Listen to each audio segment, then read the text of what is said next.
আচ্ছা বলেন তো মা, ভগবান কোনোদিনও হাসতে পারে? ভগবান হাসবে?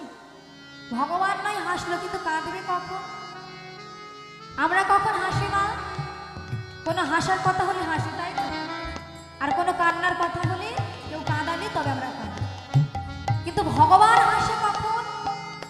যখন ভক্ত, ভগবান যখন সেই ভক্তকে পাঠালো, আর ভক্ত যখন এই পৃথিবীর মাঝে এসে আমার আনন্দে ডুবে আমার আমার করে আমার গাড়ি, আমার টাকা, আমার পয়সা, আমার ছেলে মেয়ে করলো, কিন্তু যে ভগবানের জন্য আসলো তার নামটা ভুলে গেল, বদন ভরে কৃষ্ণ নামটাই বলল না। ভগবান তখন হাসে, যার জন্য আমি সব করলাম, আমার দেয়া দেহ নিয়ে আমার আনন্দে ডুবছি। আর ভগবান কাঁদে কখন? ভগবানের কাঁদারও সময় আছে মা, যখন ভক্ত ভগবানের জন্য কাঁদে। আমরা ভাবি যে ভগবান আমাদের জন্য কাঁদে না, আমরা ভগবানের জন্য কাঁদি। কথাটা ভুল না, ভগবানও কাঁদে। কখন? ভক্ত যখন ভগবানের জন্য কাঁদে। আমরা তো ভক্ত তেমনভাবে হতে পারিনি, ভগবানের জন্য তো কাঁদতে পারলাম না। কিন্তু ভগবান যখন ভক্তের আঘাত হয়, ভগবানের সেই আঘাতটা আরো বেশি লাগে।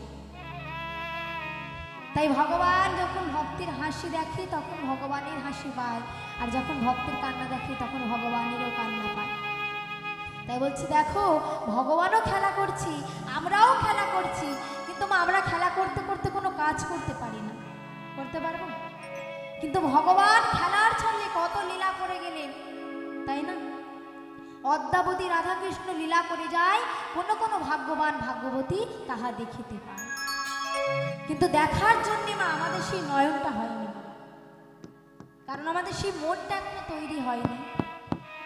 মনটা করার জন্য, সেই পবিত্র মন করার জন্য মনটাকে আগে পরিষ্কার করতে হবে, তাই না? দেহ পরিষ্কারের জন্য আমরা কত কিছু মাখছি, এখন কত কিছু উঠেছে, সাবান, তাই না?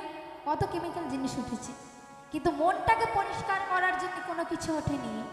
মনটাকে পরিষ্কার করার জন্য সব থেকে দামি জিনিসটা আছে, যেটা হলো মহামন্ত্র হরিনাম, যেটা আমার গৌর প্রভু দিয়ে গিয়েছিলেন।